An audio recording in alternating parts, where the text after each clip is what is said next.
जिस प्रकार से कुछ राजनीतिक दल, चाहे वो कांग्रेस हो और चाहे वो समाजवादी पार्टी हो, आपस में जिस प्रकार से एक कंपटीशन और एक प्रतिस्पर्धा चल रही है कि who will promote more hatred for the Hindus, हिंदुओं के खिलाफ ज्यादा घृणा कौन उगल सकता है और हिंदुओं के खिलाफ बोलने वालों को कौन सी पार्टी प्रश्रय दे सकती है, इस प्रकार का विषय, इस प्रकार का प्रतिस्पर्धा, कंपटीशन हम उत्तर प्रदेश में समाजवादी पार्टी और कांग्रेस के बीच में देख रहे हैं। कल आश्चर्य हुआ जब एक औपचारिक फॉर्मल प्रेस कॉन्फ्रेंस में, जिसमें कांग्रेस के अध्यक्ष उत्तर प्रदेश के अजय लल्लू जी मौजूद थे, उनकी मौजूदगी में मौलाना तौकीर रजा खान, जो कि इत्तेहाद-ए-मिल्लत नामक पॉलिटिकल पार्टी को हेड करते हैं, उन्होंने कांग्रेस पार्टी को अपना समर्थन घोषित किया। और अभी भी हमने देखा कुछ मिनटों पहले कांग्रेस पार्टी के ऑफिशियल ट्विटर हैंडल ने प्रियंका वाड्रा जी के साथ मौलाना तौकीर रजा खान के तस्वीर को ट्वीट करते हुए लिखा है कि बीते दिनों आला हजरत बरेली शरीफ के मौलाना तौकीर रजा खान साहिब की कांग्रेस महासचिव श्रीमती प्रियंका वाड्रा जी से मुलाकात हुई और समर्थन देने की बात उन्होंने कही है। तो ये कांग्रेस पार्टी ने ऑफिशियली ट्वीट भी किया है और तौकीर रजा खान के समर्थन के विषय में कल प्रेस कॉन्फ्रेंस भी देखा। आज ये सवाल उठता है कि आखिर ये मौलाना तौकीर रजा खान साहिब कौन है। याद करिए, मीडिया ने चंद दिनों पहले मौलाना साहब के एक वीडियो को दिखाया था जिसमें स्पष्ट रूप से मौलाना तौकीर रजा खान हिंदुओं के खिलाफ जहर उगल रहे थे उत्तर प्रदेश में। ऐसी बातें कह रहे थे जो कभी कहा नहीं जा सकता। मौलाना तौकीर रजा खान कह रहे थे कि अगर कानून की व्यवस्था मेरे जो यूथ हैं, मेरे जो जवान हैं, अर्थात जो मुस्लिम जवान हैं, उनके हाथों में कानून की व्यवस्था आ जाए तो जो हिंदू लोग हैं उनको सोचना पड़ेगा, हिंदुस्तान में रहने की जगह तक नहीं मिलेगी हिंदुओं को। आप सोच के देखिए किस प्रकार की यह घृणा की बात है, घृणा की पराकाष्ठा है, हाइट ऑफ हेट्रेड, जिसमें स्पष्ट रूप से एक मौलाना कह रहे हैं कि अगर हमने खुला छोड़ दिया अपने युवकों को तो धर्म विशेष का नाम लेकर कह रहे हैं कि हिंदुओं को हिंदुस्तान में रहने की जगह नहीं मिलेगी, देश छोड़ के जाना पड़ेगा। और तो और उसी लाइन में वो कहते हैं आगे कि हिंदुस्तान का नक्शा बदल के रख देंगे, हिंदुस्तान का नक्शा बदल जाएगा। हिंदुस्तान का नक्शा बदलने वाले लोग, जिन लोगों के मंसूबों में इस प्रकार की कारसादी है कि वो हिंदुस्तान के नक्शा को बदलना चाहते हैं, कानून की व्यवस्था को पलटना चाहते हैं, स्वाभाविक रूप से वैसे लोगों का समर्थन कांग्रेस पार्टी लेती है। ये कोई कांग्रेस पार्टी के लिए नया विषय नहीं है। It is not knew that the Congress party stands in alliance with such people who shower constant hatred against the Hindus and the philosophy of India. याद करिए, यही वो मौलाना तौकीर रजा खान है जिन्होंने CAA के समय कहा था हम तो अल्लाह वाले हैं, हम तो अल्लाह वाले हैं, हम चाहेंगे तो खून की नदियां बहा देंगे। और भाषण में यह भी कहा था हम तो जन्मजात लड़ाके हैं, हम तो जन्मजात लड़ाके हैं, we are born fighters, We will fight against the system. अगर हम चाहें तो हम खून की नदियां बहा देंगे, हम अल्लाह वाले हैं। इस प्रकार की बदजुबानी करने वालों के साथ प्रियंका वाड्रा खड़ी होती है और ना केवल खड़ी होती है, उनके समर्थन के लिए गुहार करती हैं और आखिरकार उनको समर्थन मिलता भी है।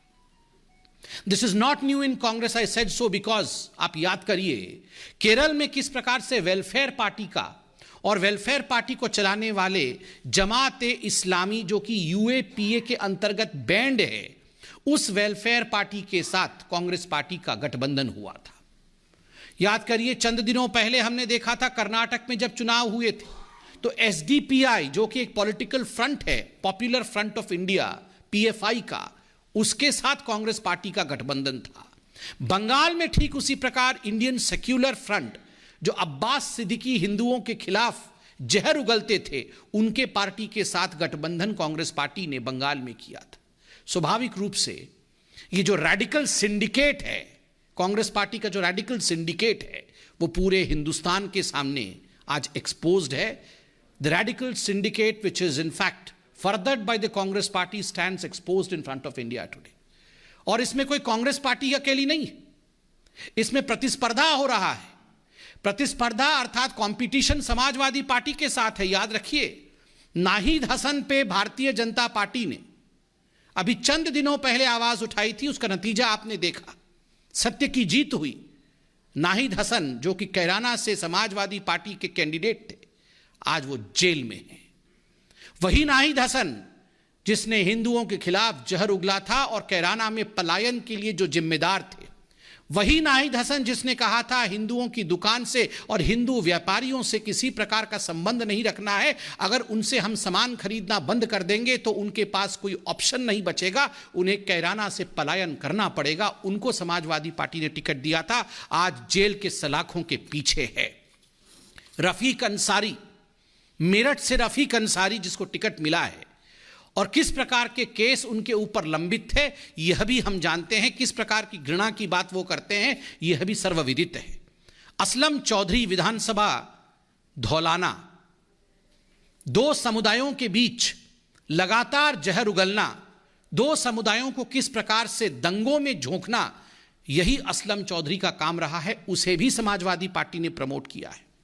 साहिद मंजूर किठौर से, उनके खिलाफ भी क्या केस है आप अध्ययन कर सकते हैं. और मुहर्रम अली पप्पू, मुहर्रम अली उर्फ पप्पू, जिसको टिकट दिया गया है समाजवादी पार्टी द्वारा और जो सहारनपुर में गुरुद्वारा हिंसा का मास्टरमाइंड था, गुरुद्वारे में किस प्रकार उन्होंने हिंसा करवाई थी मुहर्रम अली ने, ये हम सब ने देखा था. तो चाहे कांग्रेस पार्टी का मौलाना तौकीर रजा खान हो या समाजवादी पार्टी का नाहिद हसन, उद्देश्य केवल एक है. ये जो रेडिकल सिंडिकेट है इसका उद्देश्य है किस प्रकार से दंगे भड़काना, हिंदुओं को डराना, हिंदुओं को बांटना और केवल अपने परिवार की राजनीति को आगे बढ़ाना. इसके साथ मैं आपको याद यह भी दिलाना चाहूंगा, such is the level of hatred of these political parties that they don't even spare the prime minister of India. ये जो घृणा की राजनीति है, आज कुछ पॉलिटिकल पार्टीज जो घृणा की राजनीति को आगे बढ़ा रही हैं, उसमें इसका आलम इस कदर ऊपर जा चुका है कि कुछ पॉलिटिकल लोग प्रधानमंत्री नरेंद्र मोदी जी के खिलाफ भी जिस प्रकार के शब्दों का उच्चारण कर रहे हैं, प्रयोग कर रहे हैं, और जिस प्रकार का प्रयोग पंजाब में भी हुआ वो हमने देखा है. कल टीवी चैनलों के माध्यम से कांग्रेस पार्टी के अध्यक्ष महाराष्ट्र में नाना पटोले ने जिस प्रकार के शब्दों का प्रयोग आदरणीय प्रधानमंत्री श्री नरेंद्र मोदी जी के लिए किया है, मुझे लगता है उसे दोहराना भी उचित नहीं होगा.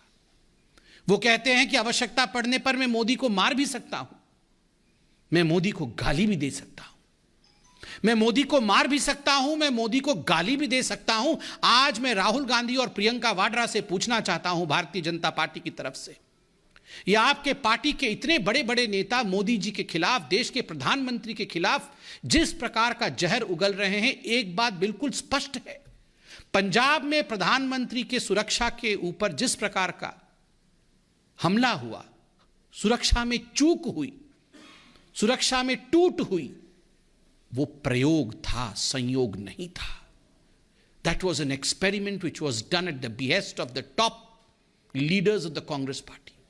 वरना ये सारे कांग्रेस के लोग एक ही जुबान बोल रहे हैं, प्रधानमंत्री को मार भी सकते हैं, मोदी को मार भी सकते हैं. एक बात आज कांग्रेस को सुनना ही पड़ेगा, 2014 से पहले आपने मोदी जी के लिए इसी प्रकार के शब्दों का प्रयोग हमेशा किया.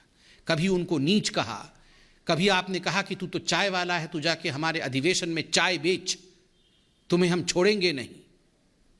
पाकिस्तान में जाकर आपने कहा कि मोदी को हटाना होगा, किंतु आपने जितना भी जहर उगला मोदी जी के खिलाफ, उतना ही अमृत हिंदुस्तान की जनता ने अपने प्रधानमंत्री के ऊपर बरसाया है. इसलिए आप इस मुगालता में ना रहें. Please don't be in confusion that if you abuse the prime minister of India, the PM post stands condemned. No, you are condemning yourselves. इस प्रकार की भाषा और इस प्रकार के प्रचलन से आप खुद का ही हानि कर रहे हैं। बहुत बहुत धन्यवाद। कोई प्रश्न हो तो अवश्य पूछें। छात्रा ने एक बार फिर हमला बोला। कांग्रेस और सपा के जो उम्मीदवार हैं, खासतौर पर तारिक रजा को लेकर और नाहिद हुसैन को लेकर समाजवादी पार्टी और कांग्रेस पर हमला बोला और रेडिकल सिंडिकेट का नाम दिया और ये कहा कि ये तमाम लोग वो लोग हैं जो लगातार हिंदुओं के खिलाफ नफरत फैला रहे हैं। वहाँ कांग्रेस के अंदर भी सीएम पद को लेकर जिस प्रकार का सिर फुटवल हो रहा है, कल कांग्रेस ने चन्नी जी के नाम को आगे किया तो नवजोत सिंह सिद्धू कह रहे हैं कि मैं ही आगे हूं और जो हाईकमान है वो तो तय करेगी नहीं। तो स्वाभाविक है ये आपस की इनकी लड़ाइयां चल रही हैं।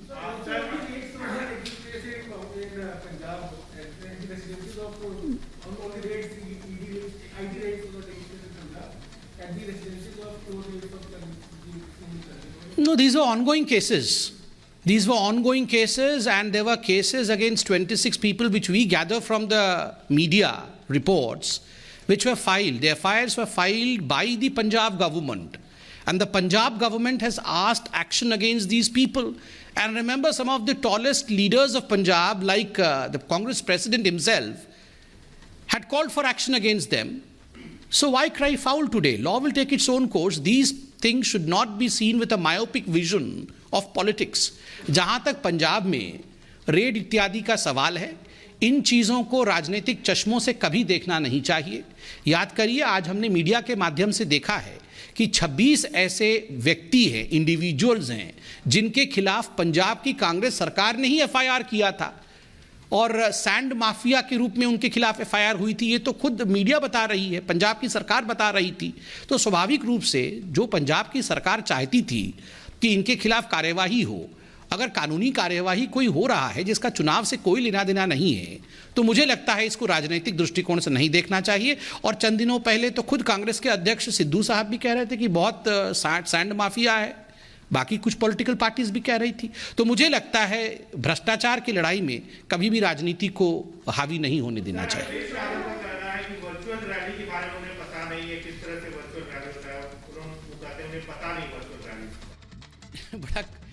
बड़ा हास्यास्पद है अगर आदरणीय अखिलेश जी कहते हैं कि उनको वर्चुअल रैली क्या होती है ये पता नहीं है।